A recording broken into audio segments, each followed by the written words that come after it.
Have you ever wondered what someone might do to hide their true identity? Would you believe that a successful person could be dealing with hidden struggles that are beyond our imagination? In today's story, we'll tell you about a man whose life was filled with a shocking secret. What happened when his secret was exposed? Did his wife ever discover the truth? And was he ever able to break free from his disguise? These are the questions we'll answer today. So, make sure to subscribe to our channel and stay tuned to find out the answers to this intriguing case. S.A. Whitney, brother of the late Elias Witt, née D.D., principal of the Theological College of St. George's, was much addicted to opium. The habit grew upon him, as I understand, from some foolish freak when he was at college for having read De Quincey's description of his dreams and sensations. He had drenched his tobacco with laudanum in an attempt to produce the same effects. He found, as so many more have done, that the practice is easier to attain than to get rid of, and for many years he continued to be a slave to the drug, an object of mingled horror and pity to his friends and relatives. I can see him now, with yellow, pasty face, drooping lids, and pinpoint pupils, all huddled in a chair, the wreck and ruin of a noble man. One night, it was in June, '89, there came a ring to my bell, about the hour when a man gives his first yawn and glances at the clock. I sat up in my chair, and my wife laid her needlework down in her lap and made a little face off this. "Appointment. A patient," said she. "You'll have to go out." I groaned, for I was newly come back from a weary day. We heard the door open, a few hurried words, and then quick steps upon the linoleum. Our own door flew open, and a lady, clad in some dark-colored stuff, with a black veil, entered the room. "You will excuse my calling so late," she began, and then, suddenly losing her self-control, she ran forward, threw her arms about my wife's neck, and sobbed upon her shoulder. "Oh, I'm in such trouble," she cried. "I do so want a little help." "Why?" said my wife, pulling up her veil. "It is Kate Witt." "Nay, how you startled me, Kate. I had not an idea who you were when you came in. I didn't know what to do, so I came straight to you. That was always the way folk who were in grief came to my wife like birds to a lighthouse. It was very sweet of you to come. Now, you must have some wine and water, and sit here comfortably and tell us all about it. Or should you rather that I sent James off to bed?" "Oh, no. I want the doctor's advice and help, too. It's about Isa. He has not been home for 2 days. I am so frightened about him." It was not the first time that she had spoken to us of her husband's trouble, to me as a doctor, to my wife as an old friend and school companion. We soothed and comforted her by such words as we could find. Did she know where her husband was? Was it possible that we could bring him back to her? It seemed that it was. She had the surest information that, of late he had, when the fit was on him, made use of an opium den in the farthest east of the city. Hitherto his orgies had always been confined to one day, and he had come back, twitching and shattered, in the evening. But now the spell had been upon him 48 hours, and he lay there, doubtless among the dregs of the docks, breathing in the poison or sleeping off the effects. There he was to be found. She was sure of it, at the Bar of Gold in Upper Swandam Lane. But what was she to do?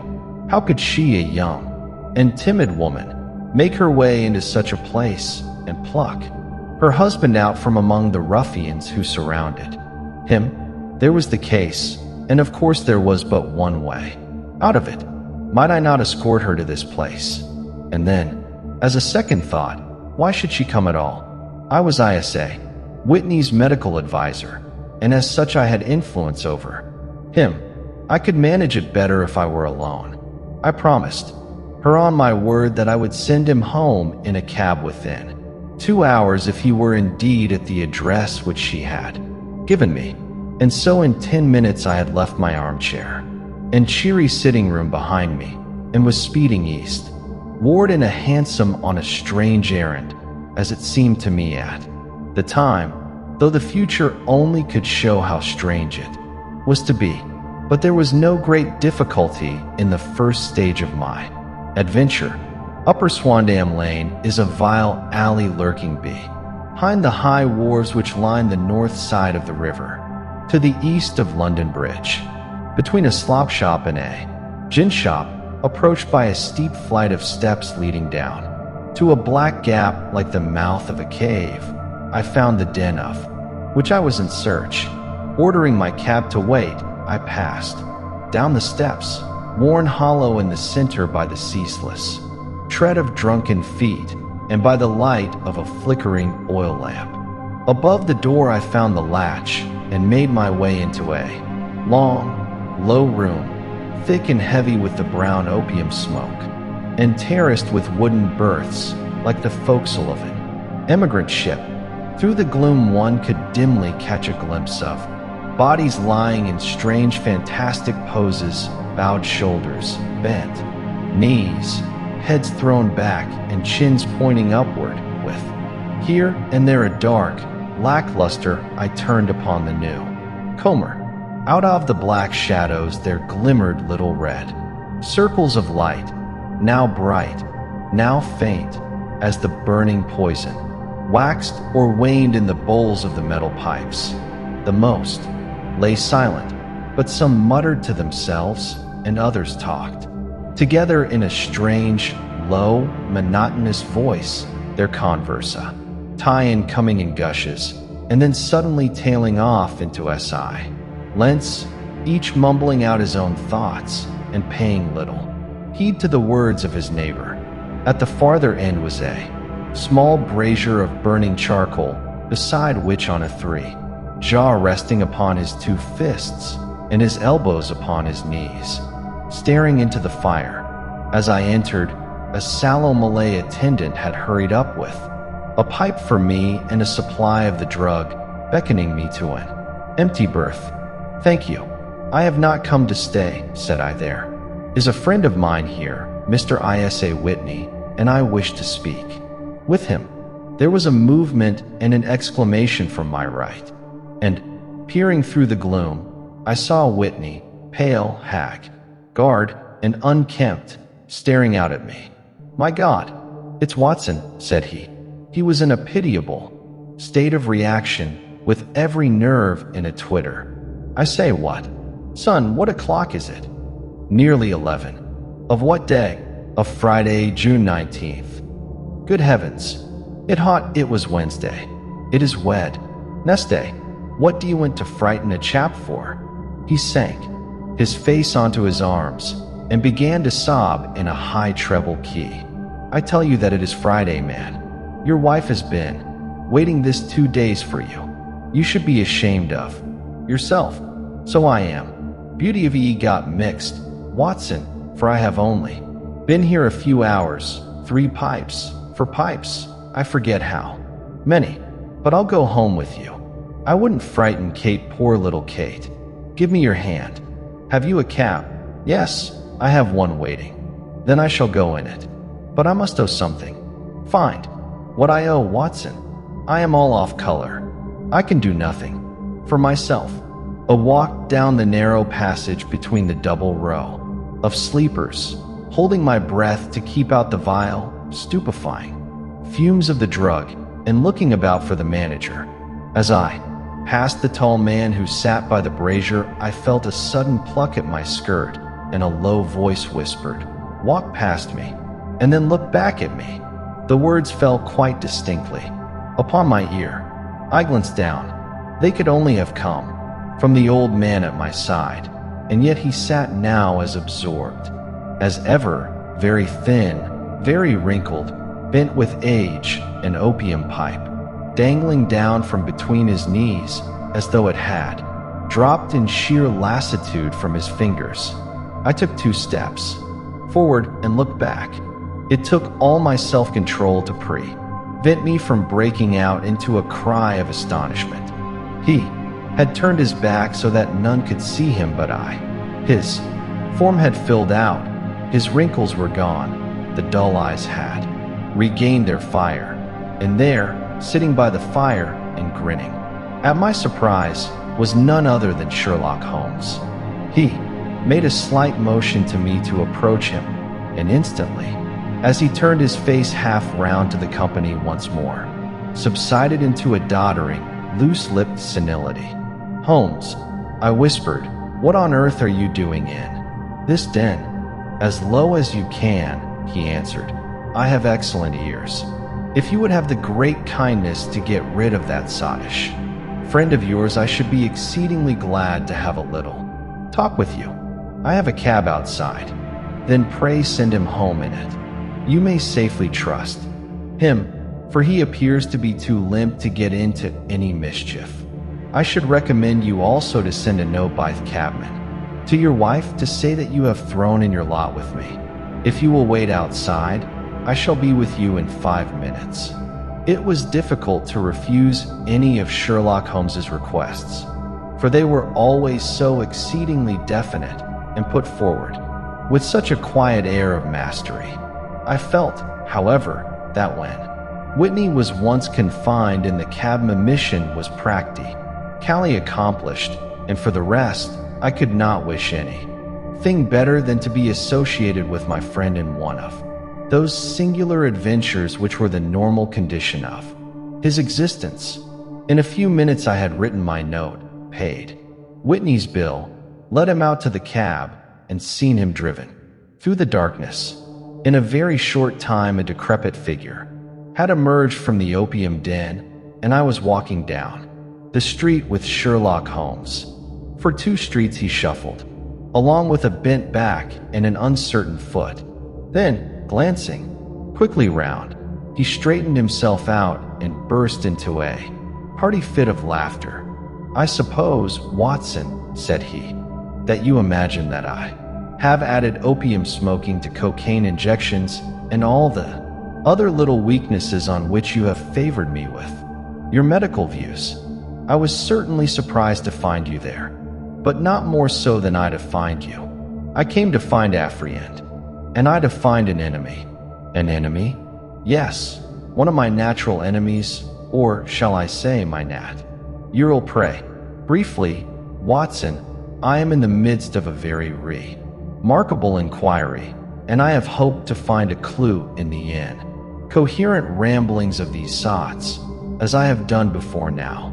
Had I been recognized in that den, my life would not have been worth an hour's purchase, for I have used it before now, for my own purposes, and the rascally Lasker who runs it has sworn to have vengeance upon me. There is a trapdoor at the back of that building, near the corner of Paul's Wharf, which could tell some strange tales of what has passed through it upon the moonless nights." "What? You do not mean bodies?" "Aye, bodies, Watson. We should be rich men if we had £1,000 for every poor devil who has been done to death in that den. It is the vilest murder trap on the whole riverside, and I fear that Neville St. Clair has entered it never to leave it more. But our trap should be here." He put his 2 fingers between his teeth and whistled shrilly, a signal which was answered by a similar whistle from the distance, followed shortly by the rattle of wheels and the clink of horses' hoofs. "Now, Watson," said Holmes, as a tall dog-cart dashed up through the gloom, throwing out 2 golden tunnels of phyllo light from its side lanterns. "You'll come with me, won't you, if I can be of use?" "Oh, a trusty comrade is always of use, and a chronicler still more so. My room at the Cedars is a double-bedded 1-inch. "The Cedars?" "Yes, that is Mr. St. Clair's house. I am staying there while I conduct the inquiry." "Where is it, then?" "Near Lee, in Kent. We have a 7-mile drive before us, but I am all in the dark." "Of course you are. You'll know all about it presently. Jump up here. All right, John, we shall not need you. Here's half a crown. Look out for me tomorrow about 11. Give her her head. So long. Then he flicked the horse with his whip, and we dashed away through the endless succession of somber and deserted streets, which widened gradually until we were flying across a broad, balustrade bridge with the murky river flowing sluggishly. Beneath us, beyond lay another dull wilderness of bricks and mortar, its silence broken only by the heavy, regular footfall of the policeman or the songs and shouts of some belated party of revelers. A dull rack was drifting slowly across the sky, and a star or two twinkled dimly here and there through the rifts of the clouds. Holmes drove in silence, with his head sunk upon his breast and the air of a man who is lost in thought, while I sat beside him, curious to learn what this new quest might be which seemed to tax his powers so sorely, and yet afraid to break in upon the current of his thoughts. We had driven several miles and were beginning to get to the fringe of the belt of suburban villas when he shook himself, shrugged his shoulders, and lit up his pipe with the air of a man who has satisfied himself that he is ing for the best. You have a grand gift of silence, Watson, said he. Makes you quite invaluable as a companion. Upon my word, it is a great thing for me to have someone to talk to, for my own thoughts are not over pleasant.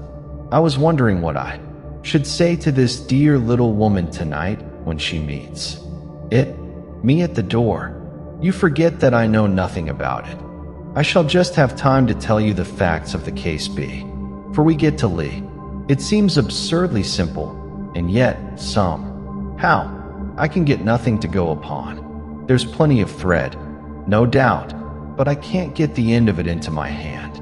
Now, I'll state the case clearly and concisely to you, Watson, and maybe you can see a spark where all is dark to me.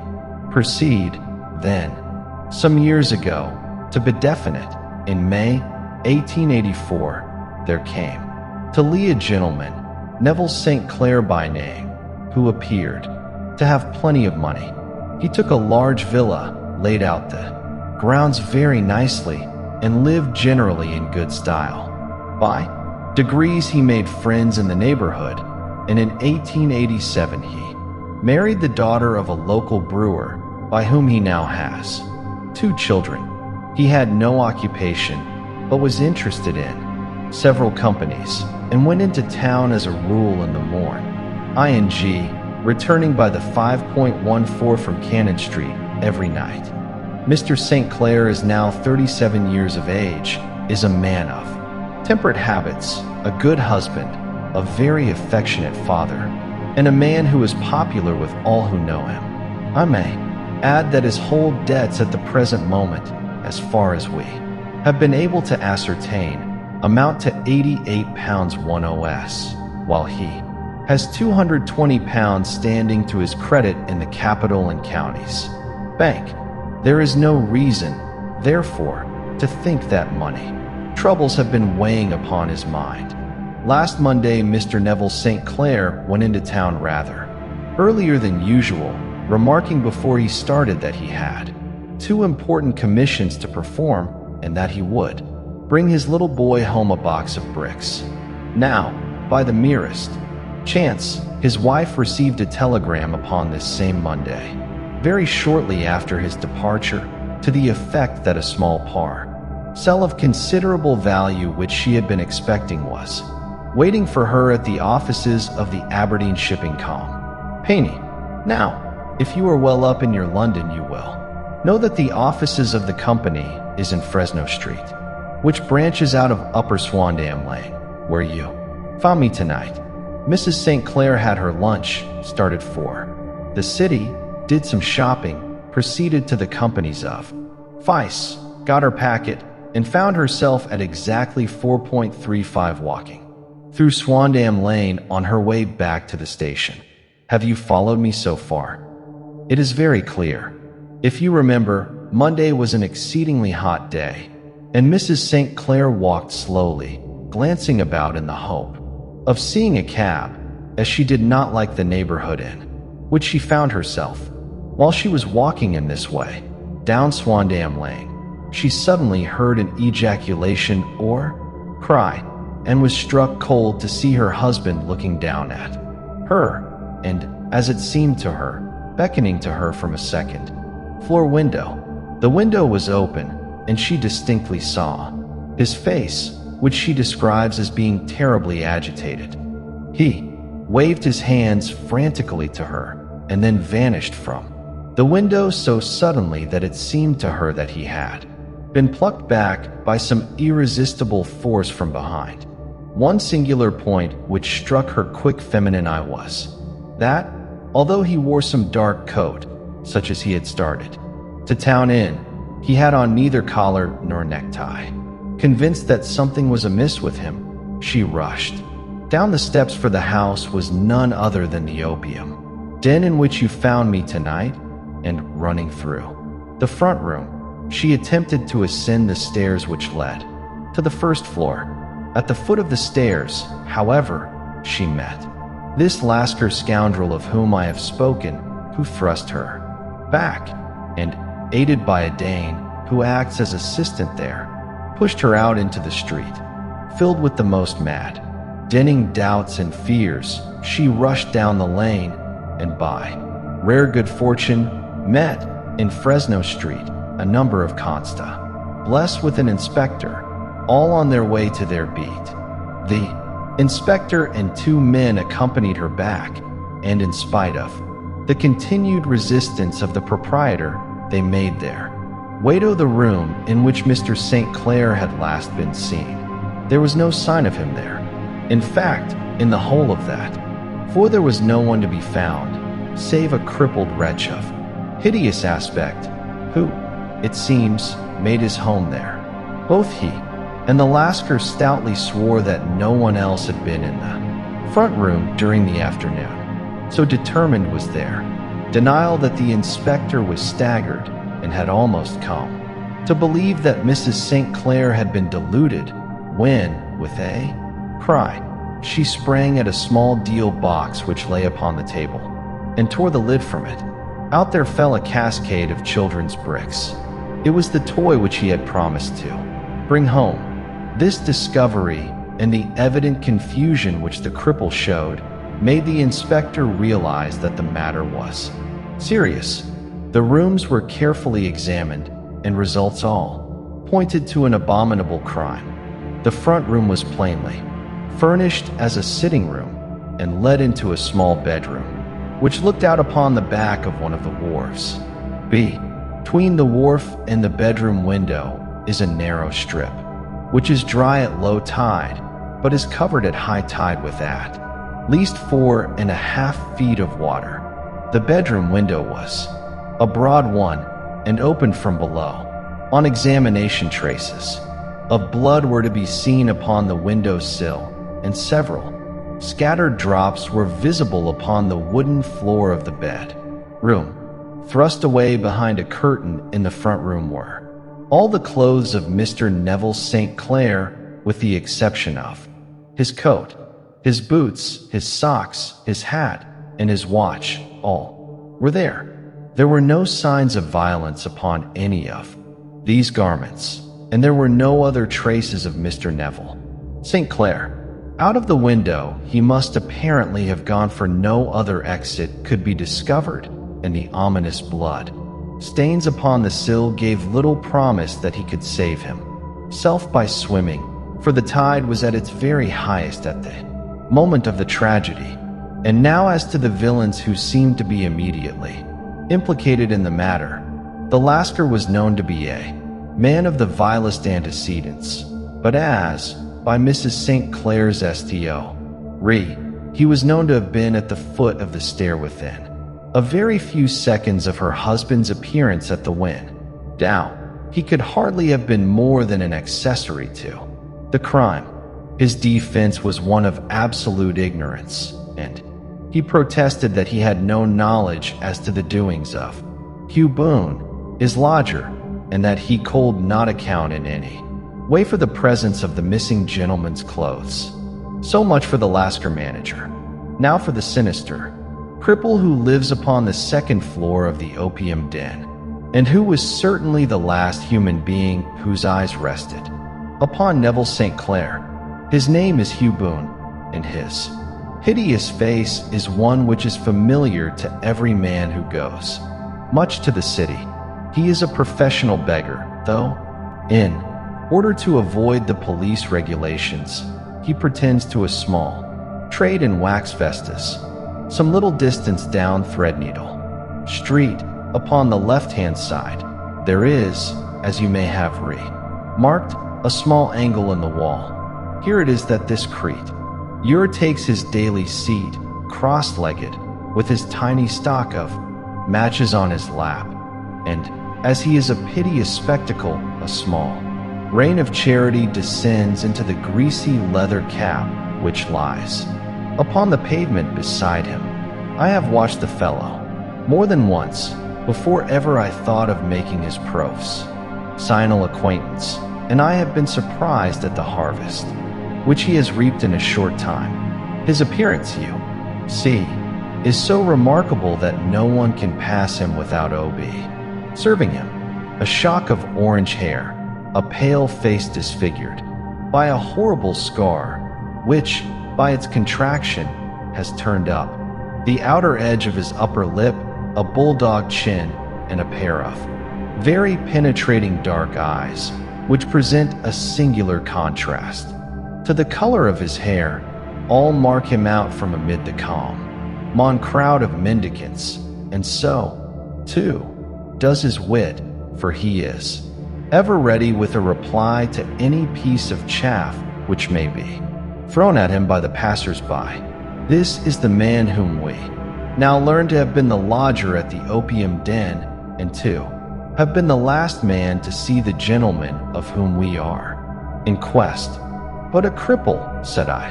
What could he have done, single-handed against a man in the prime of life? He is a cripple in the sense that he walks with a limp, but in other respects he appears to be a powerful and well-nurtured man. Surely your medical experience would tell you, Watson, that weakness in one limb is often compensated for by exceptional strength in the others. Pray continue your narrative. Mrs. St. Clair had fainted at the sight of the blood upon the window, and she was escorted home in a cab by the police, as her presence could be of no help to them in their investigations. Inspector Barton, who had charge of the case, made a very careful examination of the premises, but without finding anything which threw any light upon the matter. 1. Mistake had been made in not arresting Boone instantly, as he was allowed some few minutes during which he might have communicated with his friend the Lasker, but this fault was soon remedied, and he was seized and searched without anything being found which could incriminate him. There were, it is true, some bloodstains upon his right shirt sleeve, but he pointed to his ring finger, which had been cut near the nail, and explained that the bleeding came from there, adding that he had been to the window not long before, and that the stains which had been observed there came doubtless from the same source. He denied strenuously having ever seen Mr. Neville St. Clair, and swore that the presence of the clothes in his room was as much a mystery to him as to the police. As to Mrs. St. Clair's assertion that she had actually seen her husband at the window, he declared that she must have been either mad or dreaming. He was removed, loudly protesting, to the police station, while the inspector remained upon the premises, in the hope that the ebbing tide might afford some fresh clue. And it did, though they hardly found upon the mud bank what they had feared to find. It was Neville St. Clair's coat, and not Neville St. Clair, which lay uncovered as the tide receded. And what do you think they found in the pockets? I cannot imagine. No, I don't think you would guess. Every pocket stuffed with pennies and halfpennies, 421 pennies and 270 half pennies. It was no wonder that it had not been swept away by the tide. But a human body is a different matter. There is a fierce eddy between the wharf and the house. It seemed likely enough that the weighted coat had remained when the stripped body had been sucked away into the river.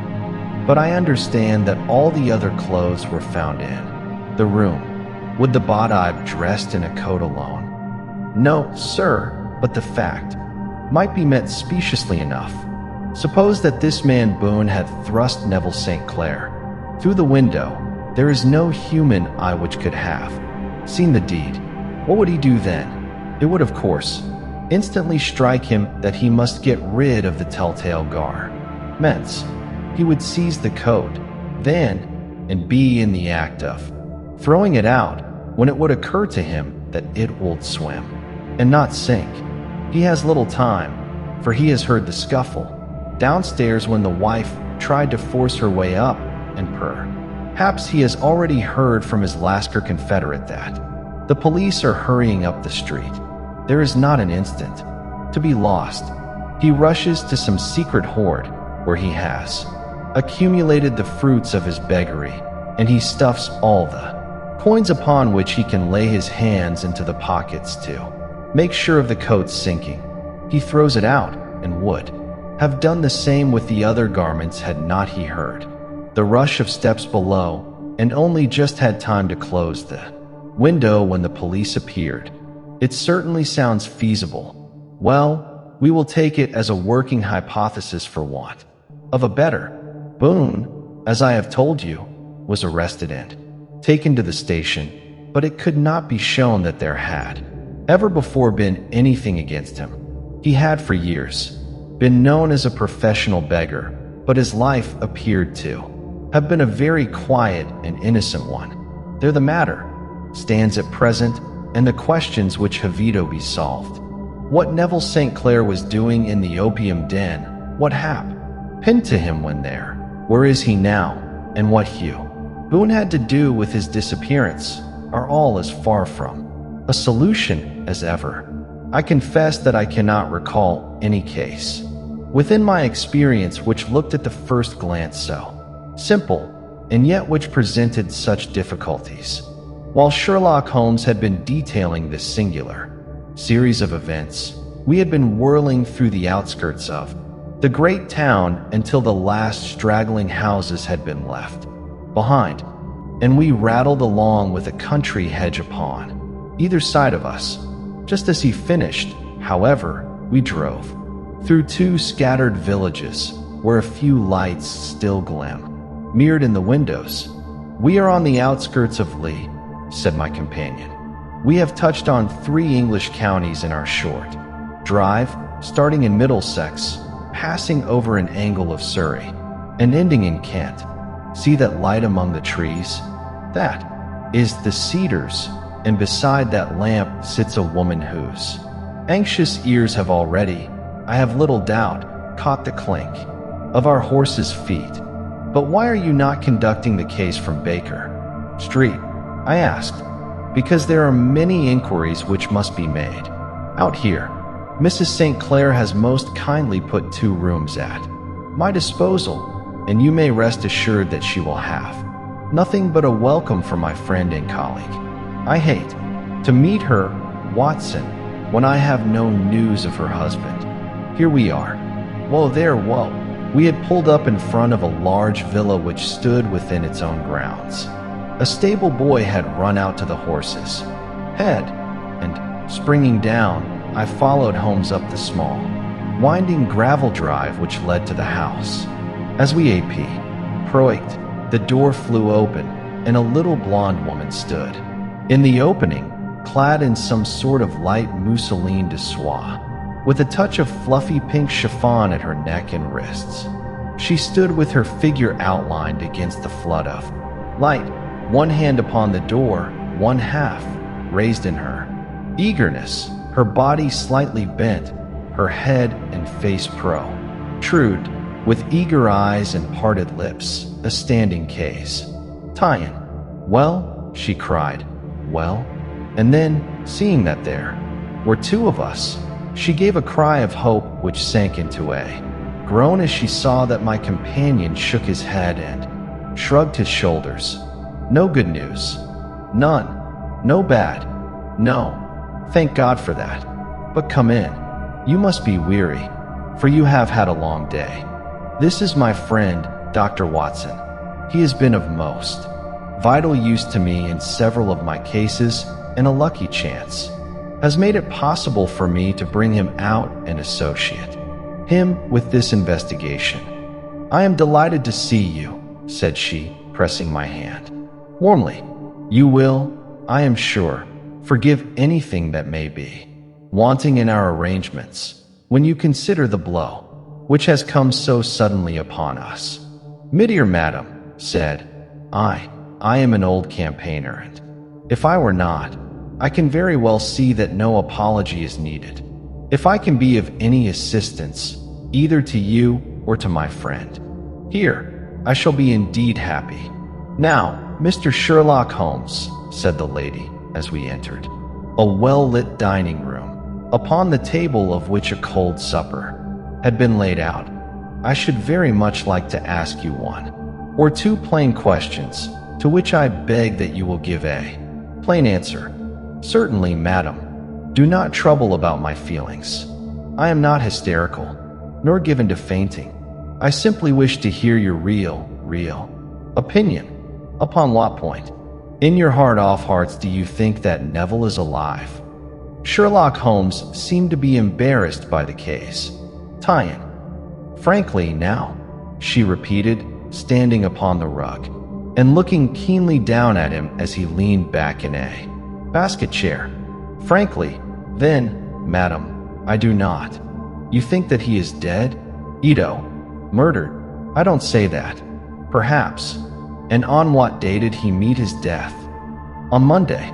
Then perhaps, Mr. Holmes, you will be good enough to explain how it is that I have received a letter from him today. Sherlock Holmes sprang out of his chair as if he had been galvanized. What? He roared. Yes, today. She stood smiling, holding up a little slip of paper in the air. May I see it? Certainly. He snatched it from her in his eagerness, and smoothing it out upon the table, he drew over the lamp and examined it intently. I had left my chair and was gazing at it over his shoulder. The envelope was a very coarse one and was stamped with the Gravesend postmark and with the date of that very day, or rather of the day before, for it was considered ably after midnight. Coarse writing, murmured Holmes. Surely this is not your husband's writing, madam. No, but the enclosure is. I perceive also that whoever addressed the envelope had to go and inquire as to the address. How can you tell that? The name, you see, is in perfectly black ink, which has dried itself. The rest is of the grayish color, which shows that blotting paper has been used. If it had been written straight off and then blotted, none would be of a deep black shade. This man has written the name, and there has then been a pause before he wrote the address, which can only mean that he was not familiar with it. It is, of course, a trifle, but there is nothing so important as trifles.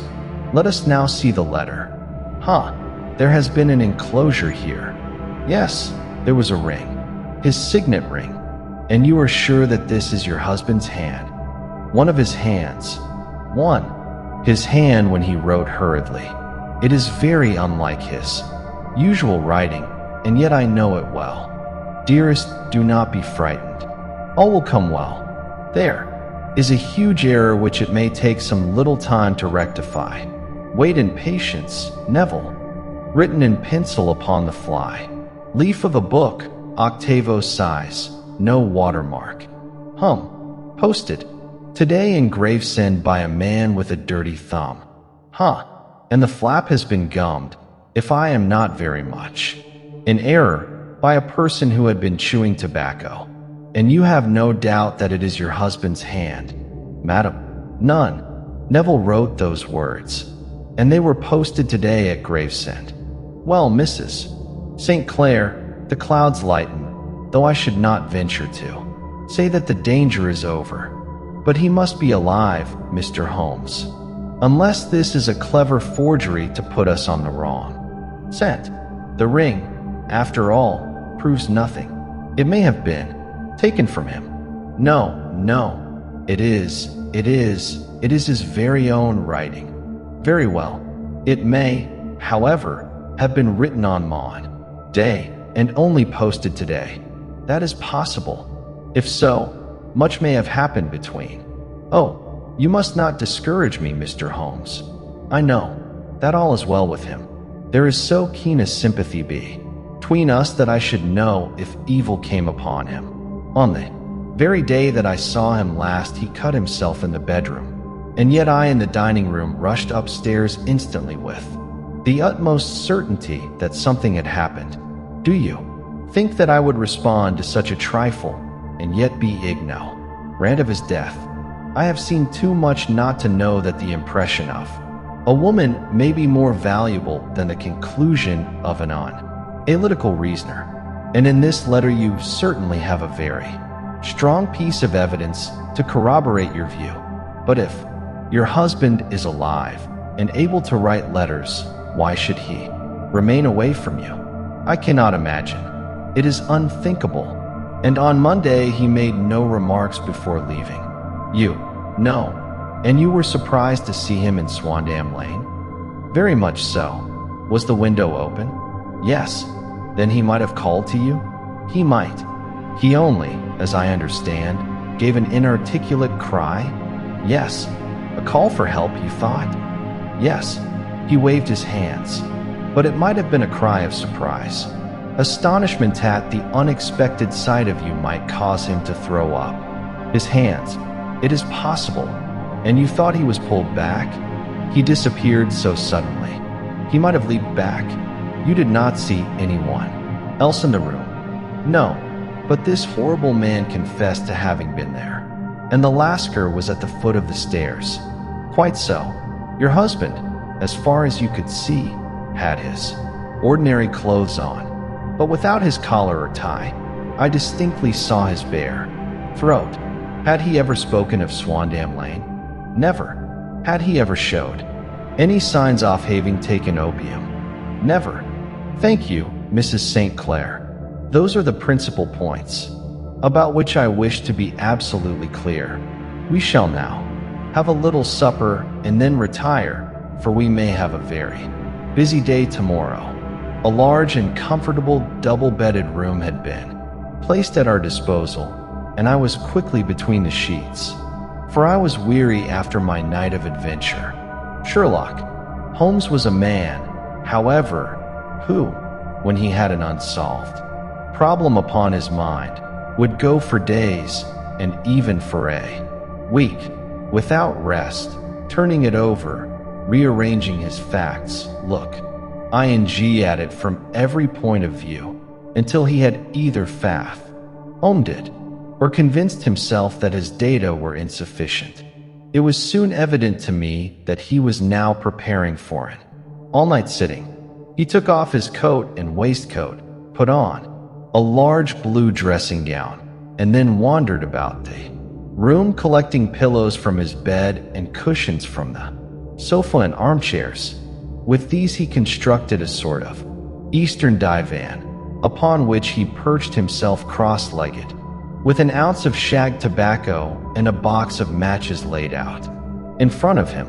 In the dim light of the lamp I saw him sit, ting there, an old briar pipe between his lips, his eyes fixed vacantly upon the corner of the ceiling, the blue smoke curl ing up from him, silent, motionless, with the light shining upon his strong-set aquiline features. So he sat as I dropped off to sleep, and so he sat when a sudden ejaculation caused me to wake up, and I found the summer sun shining into the apartment. The pipe was still between his lips, the smoke still curled upward, and the room was full of a dense tobacco Haze, but nothing remained of the heap of shag which I had seen upon the previous night. "Awake, Watson?" he asked. "Yes." "Game for a morning drive?" "Certainly." "Then dress. No one is stirring yet, but I know where the stable boy sleeps, and we shall soon have the trap out." He chuckled to himself as he spoke. His eyes twinkled, and he seemed a different man to the somber thinker of the previous night. As I dressed, I glanced at my watch. It was no wonder that no one was stirring. It was 25 minutes past 4. I had hardly finished when Holmes returned with the news that the boy was putting in the horse. "I want to test a little theory of mine," said he, pulling on his boots. "I think, Watson, that you are now standing in the presence of one of the most absolute fools in Europe. I deserve to be kicked from here to Charing Cross, but I think I have the key of the affair now." "And where is it?" I asked, smiling. "In the bathroom," he answered. "Oh yes, I am not Jock. ING," he continued, seeing my look of incredulity. "I have just been there, and I have taken it out, and I have got it in this Gladstone bag. Come on, my boy, and we shall see whether it will not fit the lock." We made our way downstairs as quietly as possible and out into the bright morning sunshine. In the road stood our horse and trap, with the half-clad stable boy waiting at the head. We both sprang in, and away we dashed down the London road. A few country carts were stirring, bearing in vegetables to the metropolis, but the lines of villas on either side were as silent and lifeless as some city in a dream. "It has been in some points a singular case," said Holmes, flicking the horse on into a gallop. "I confess that I have been as blind as a mole, but it is better to learn wisdom late than never to learn it at all." In town, the earliest risers were just beginning to look sleep idly from their windows as we drove through the streets of the Surrey side. Passing down the Waterloo Bridge Road, we crossed over the river and, dashing up Wellington Street, wheeled sharply to the right and found ourselves in Bow Street. Sherlock Holmes was well known to the force, and the two constables at the door saluted him. One of them held the horse's head while the other let us in. "Who is on duty?" asked Holmes. "Inspector Bradstreet, sir." "Ah, Bradstreet, how are you?" A tall, stout official had come down the stone-flagged passage in a peaked cap and frog jacket. "I wish to have a quiet word with you, Brad Street." "Certainly, Mr. Holmes. Step into my room here." It was a small, office-like room with a huge ledger upon the table and a telephone projecting from the wall. The inspector sat down at his desk. "What can I do for you, Mr. Holmes?" "I called about that beggar man, Boone, the one who was charged with being concerned in the disappearance of Mr. Neville St. Clair of Lee." "Yes, he was brought up and remanded for further inquiries." "So I heard. You have him here?" "In the cells." "Is he quiet?" "Oh, he gives no trouble, but he is a dirty scoundrel." "Dirty?" "Yes. It is all we can do to make him wash his hands, and his face is as black as a tinker's. Well, when once his case has been settled, he will have a regular prison bath, and I think, if you saw him, you would agree with me that he need edit. I should like to see him very much." "Would you?" "That is easily done. Come this way. You can leave your bag." "No, I think that I'll take it." "Very good. Come this way, if you please." He led us down a passage, opened a barred door, passed down a ING stair, and brought us to a whitewashed corridor with a line of doors on each side. "The third on the right is his," said the inspector. "Here it is." He quietly shot back a panel in the upper part of the door and glanced through. "He is asleep," said he. "You can see him very well." Weboth put our eyes to the grating. The prisoner lay with his face towards us, in Avery deep sleep, breathing slow, ly and heavily. He was a middle-sized man, coarsely clad as became his calling, with a colored shirt protruding through the rent in his tattered coat. He was, as the inspector had said, extremely dirty, but the grime which covered his face could not conceal its repulsive ugliness. A broad weal from it, old scar ran right across it from eye to chin, and by its traction had turned up one side of the upper lip, so that 3 teeth were exposed in a perpetual snarl. A shock of very bright red hair grew low over his eyes and forehead. "He's a beauty, isn't he?" said the inspector. "He certainly needs a wash," remarked Holmes. "I had an idea that he might, and I took the liberty of bringing the tools with me." He opened the Gladstone bag as he spoke, and took out, to my astonishment, a very large bath sponge. You are a funny one," chuckled the inspector. "Now, if you will have the great goodness to open that door very quietly, we will soon make him cut a much more respectable figure." "Well, I don't know why not," said the inspector. "He doesn't look a credit to the Bow Street cells, does he?" He slipped his key into the lock, and we very all quietly entered the cell. The sleeper half turned, and then settled down once more into a deep slumber. Holmes stooped to the water jug, moistened his sponge, and then rubbed it twice vigorously, across and down the prisoner's face. "Let me introduce you," he shouted, "to Mr. Neville St. Clair, of Lee, in the county of Kent. Never in my life have I seen such a sight."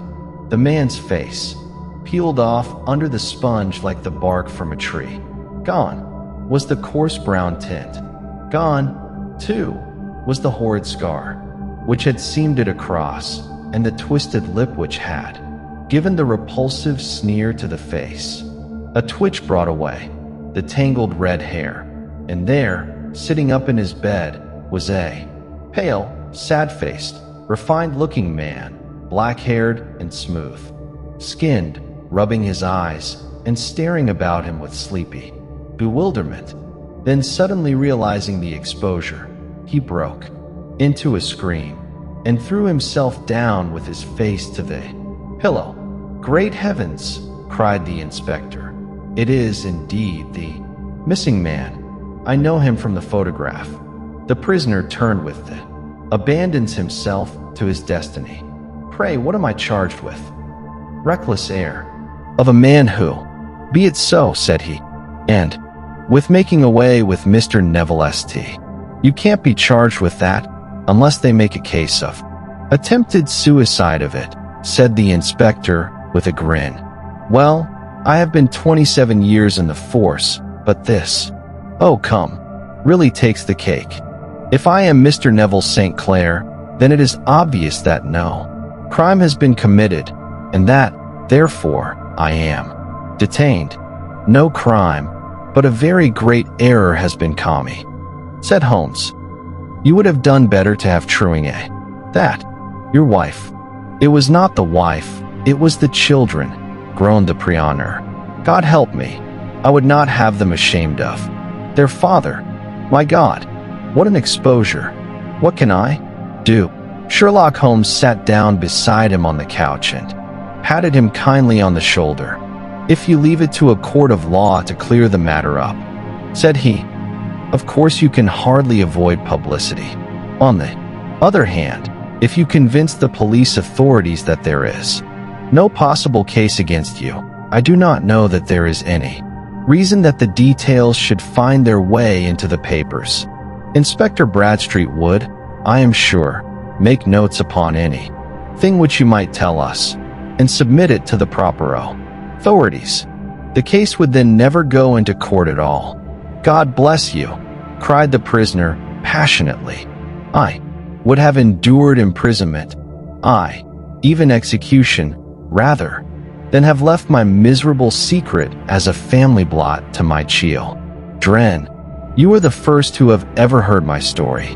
My father was a schoolmaster in Chesterfield, where I received an excellent education. I traveled in my youth, took to the stage, and finally became a reporter on an evening paper in London. One day my editor wished to have a series of articles upon begging in the metropolis, and I volunteered to supply them. There was the point from which all my adventures started. It was only by trying begging as an amateur that I could get the facts upon which to base my articles. When an actor I had, of course, learned all the secrets of making up and had been famous in the green room for my skill. I took advantage now of my attainments. I painted my face, and to make myself as pitiable as possible, I made ahe, AR, and fixed one side of my lip in a twist by the aid of Spectre, slip 0F flesh-colored plaster. Then with a red head of 9 an appropriate dress, I took my station in the boozy door art of the city, ostensibly as a match seller, but really as Spelligar. For 7 hours I plied my trade, and when I returned home in the evening I found, to my surprise, that I had received no less than 20 SIXS. For D, I wrote my articles and thought little more of the matter, until, some time later, I backed a bill for a friend and had a writ served upon me for £25. I was at my wits' end where to get the money, but a sudden idea came to me. I begged a fortnight's grace from the creditor, asked for a holiday from my employers, and spent the time in begging in the city under my disguise. In 10 days I had the money and had paid the debt. Well, you can imagine how hard it was to settle down to arduous work at £2 a week when I knew that I could earn as much in a day by smearing my face with a little paint, lay ing my cap on the ground, and sitting still. It was a long fight between my pride and the money, but the dollars won at last, and I threw up reporting and sat day after day in the corner which I had first chosen, inspiring pity by my ghastly face and filling my pockets with coppers. Only one man knew my secret. He was the keeper of a low den in which I used to lodge in Swandam Lane, where I could every morning emerge as a squalid beggar, and in the evenings transform myself into a well-dressed man about town. This fellow, a Lasker, was well paid by me for his rooms, so that I knew that my secret was safe in his possession. Well, very soon I found that I was saving considerable sums of money. I do not mean that any beggar in the streets of London could earn £700 a year, which is less than my average takings, but I had exceptional advantages in my power of making up and also in a facility of repartee, which improved by practice and made me quite a recognized char. Acto in the city. All day a stream of pennies, varied by silver, poured in upon me, and it was a very bad day in which I failed to take £2. As I grew richer, I grew more ambitious, took a house in the country, and eventually married, without anyone having a suspicion as to my real occupation. My dear wife knew that I had business in the city. She little knew what. Last Monday I had finished for the day and was dressing in my room above the opium den when I looked out of my window and saw, to my horror and astonishment, that my wife was standing in the street with her eyes fixed full upon me. I gave a cry of surprise, threw up my arms to cover my face, and, rushing to my confidant, the Lasker, entreated him to prevent anyone from coming up to me. I heard her voice downstairs, but I knew that she could not ascend. Swiftly I threw off my clothes, pulled on those of a beggar, and put on my pigments and wig. Even a wife's eyes could not pierce so complete a disguise. But then it occurred to me that there might be a search in the room, and that the clothes might betray me. It threw open the window, reopening by my violence. A small cut which I had inflicted upon myself in the bedroom that morning. Then I seized my coat, which was weighted by the coppers which I had just transferred to it from the leather bag in which I carried my takings. I hurled it out of the window, and it disappeared into the Thames. The other clothes would have followed, but at that moment there was a rush of constables up the stair, and a few minutes after I found, I confess, to my relief, that instead of being identified as Mr. Neville St. Clair, I was arrested as his murderer. I do not know that there is anything else for me to explain. I was determined to preserve my disguise as long as possible, and hence my preference for a dirty face. No, ing that my wife would be terribly anxious. I slipped off my ring and confided it to the Lascar at a moment when no constable was watching me, together with a hurried scrawl, telling her that she had no cause to fear. That note only reached her yesterday, said Holmes. Good God, what a week she must have spent. The police have watched this Lascar, said Inspector Bradstreet, and I can quite understand that he might find it difficult to post a letter unobserved. Probably he handed it to some sailor customer of his, who forgot all about it for some days. That was it, said Holmes, nodding approvingly. I have no doubt of it. But have you never been prosecuted for begging? Many times, but what was a fine to me? It must stop here, however, said Bradstreet. If the police are to hush this thing up, there must be no more of Hugh Boone. I have sworn it by the most solemn oaths which a man can take. In that case, I think that it is probable that no further steps may be taken. But if you are found again, then all must come out. I am sure, Mr. Holmes, that we are very much in debt to you for having cleared the matter up. I wish I knew how you reach your results. I reached this one, said my friend, by sitting upon 5 pillows and consuming an ounce of shag. I think, Watson, that if we drive to Baker Street, we shall just be in time for breakfast. So, what did we learn from this story?